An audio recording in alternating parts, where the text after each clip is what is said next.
Okay, everybody, Journeyman Messenger is back today. We're doing the review on the Dake Annotated Reference Bible in, of course, King James. This is the large print edition. This is the new style, 3-column format. Ideally, this is, I guess, what became more popular after the 4-column decided to switch things up, so to speak. And what can I say? Let's start the review off with a quick size comparison. As most of you viewers know, if you've seen my videos before, I recently got the compact edition, and this is how the compact stands compared to the large print. And as you can see, this thing is big. I'm going to have to lift this up just to let y'all see the size difference.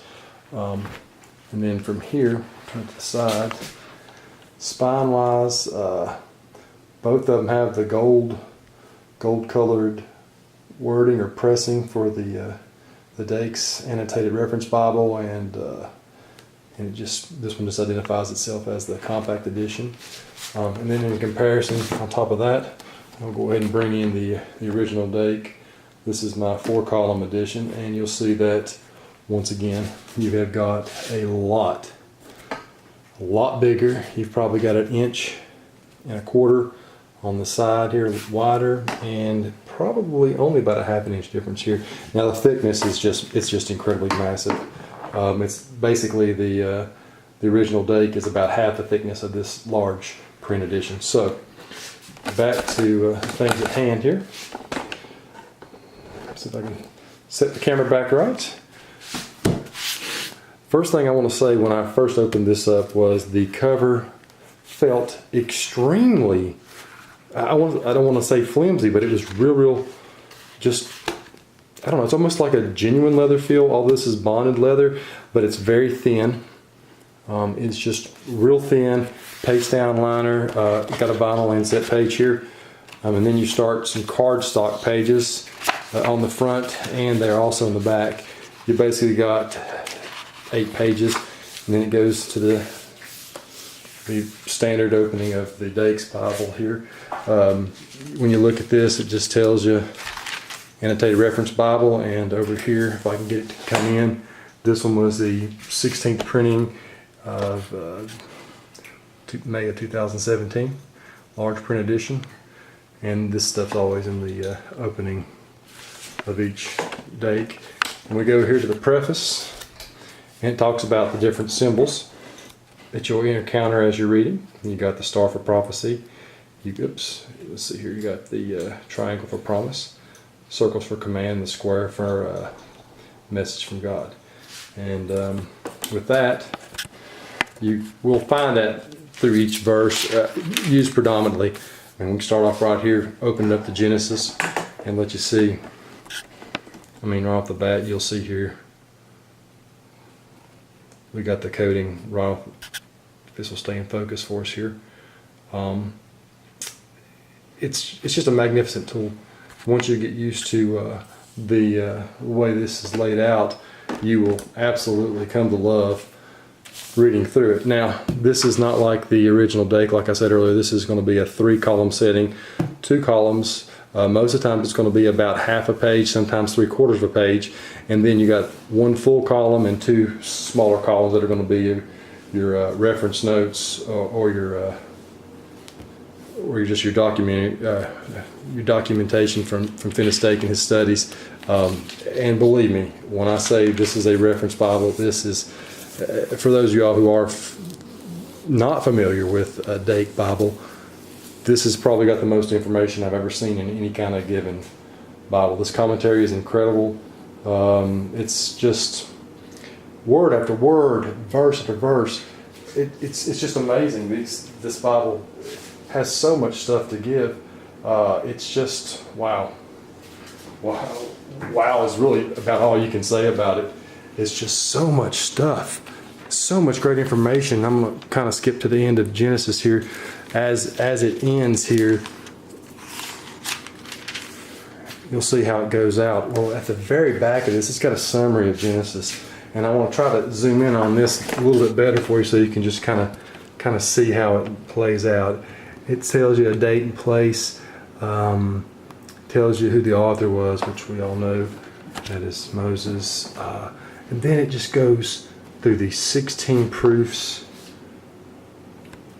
Moses wrote the Pentateuch, and it just goes through all these just defining points throughout the Bible and throughout history as how Moses was identified as the writer of the Pentateuch.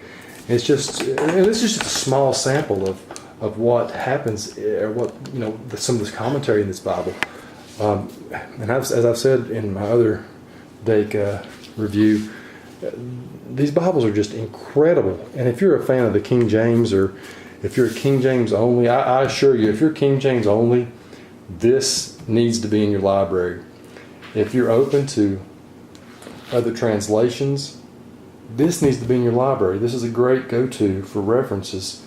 I mean, it's just huge. It's just a huge encyclopedia, if you know, for lack of a better term, of biblical history and everything from every single verse. There's something that Dake has documented. I mean, you're talking about, I think there's like 30,000 commentary notes in this book.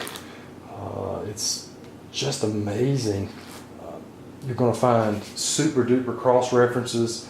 There's like 500,000 cross references, as a matter of fact. And I have, I've read through my original 73 Dake, and there are a couple things that aren't in that Dake, in that 73 edition, that are in this one. And I was going to show you, if I can get back here to, you can see how it lays out. I'm going to go back here to Jeremiah real quick.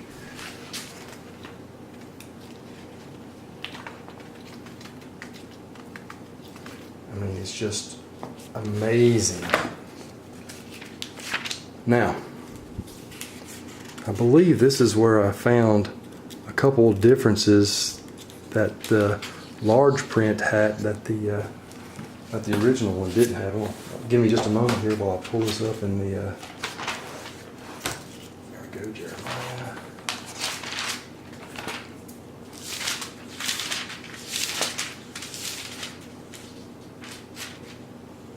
Okay, so as we can see here, this is how Jeremiah 52 ends, and this is a summary of Jeremiah. It's hard to see, but as you can tell here, I'm going to grab a hold of my camera and bring it up out of the place here and kind of start using it here. So this is the summary of Jeremiah, and then I'm going to go to the summary of Jeremiah over here in the other, my 73. Now this right here is Jeremiah 52 in the 4 column, and then it goes here. There's your summary, and that's really all it's got in this. But on this right here, Jeremiah notes, it starts right here, and it goes. I mean, look at this. There is, I'd say, thousands of notes in the large print that are not included in the original, which, I mean, it's just crazy. I found it weird, and it shocked me, because I remember reading through here in the original Dake and seeing lots of notes, but nothing as what I would see in this large print edition. And I thought that was something unusual, and I'm not disappointed in the original Dake at all. I'm just amazed that more notes have been added and more history is being put into this, and it's just amazing. I will say this now, as I told in the opening of this is one thing I do like. I did like the red letter in this. It is not 100% line matched. However, throughout this one, it is very close to being line matched in the majority of them. Now, there's tons of pages in here that are not line matched. However, a lot of them are. This paper is very thin. I don't know what GSM this is, but it's very thin. It's easy to read, like it says on the box. This Bible is easier to read than any other Dake out there, for sure. And I feel like it's just a man. this needs to be in your library if you study the Word and you need a King James translation. I can't speak of how great this Bible is. This is not a Bible to travel with. This is certainly a Bible that you would want to keep in your library, at your table, at your study, at your desk, at bedside, wherever you sit down to study. And this actually probably needs a table. This isn't a lap. This is not going to sit on your chest as you lay down in the bed at night, reading the Bible before you go to sleep. This needs a desk or a nice lap desk, because the wingspan on this, as you can see, compared to the original Dake right there, is massive. And the weight of this, it's about a 4 pound, almost 5 pound Bible. So this thing is thick, heavy, and it's just a wonderful, wonderful study tool, getting to know God and everything that He has given to us. Here at the end of Revelations, I mean, the notes are just amazing. Talking about different facts. There's like facts. This is from Revelations. Facts concerning the beast. Facts. The beast will come out of the abyss. Will war on 2 witnesses. That's from Revelation 11:7. Will finally kill them. Once lived out of the abyss. Was in the abyss in John's day. Will go into perdition. There's 6 facts right there. Here's the beast out of sea identified. It's just... I'm tongue-tied because this thing is so incredible. It's full of information. And I'm definitely going to do a continuation of this review, because this is something that, unless you can sit here for an hour and kind of go through it, it's just a super, super Bible for anybody to have, whether you're learning the Word of God for the first time or you're an experienced veteran. I feel like this would certainly be a great sword to have in your arsenal. Now I do prefer the 4-column version, and this is, like, I've seen this in another Bible, another review. The 2 center columns are going to be your scripture, and your 2 outer columns are going to be your commentary. And it is small print. You can see how tiny that is. In comparison to this, I don't know if you guys can see it as easily, but it's like a 6 point versus a 9 point. So it is certainly a considerable difference, and it's a lot easier to read these commentary notes and references throughout this Bible for sure. Go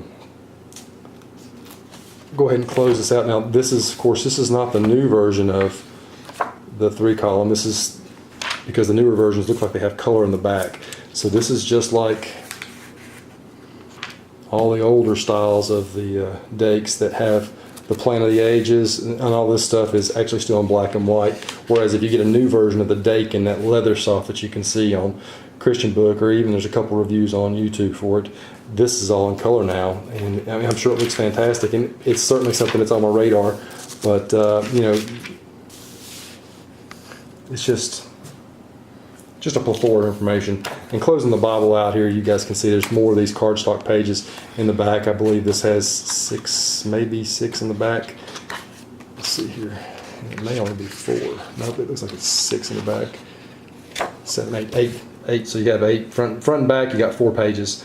So you got 8 pages to take notes. And believe me, once you start cross-referencing and maybe even comparing translations, you'll find that you'll probably use these. I'm not a big person on writing notes inside of a lot of my Bibles. I've got one little NASB that I usually carry with me on trips that has a ton of little notes in it, but it's my little pit minion. But for this one right here, this is not one I'm taking on trips. This is one that stays at home.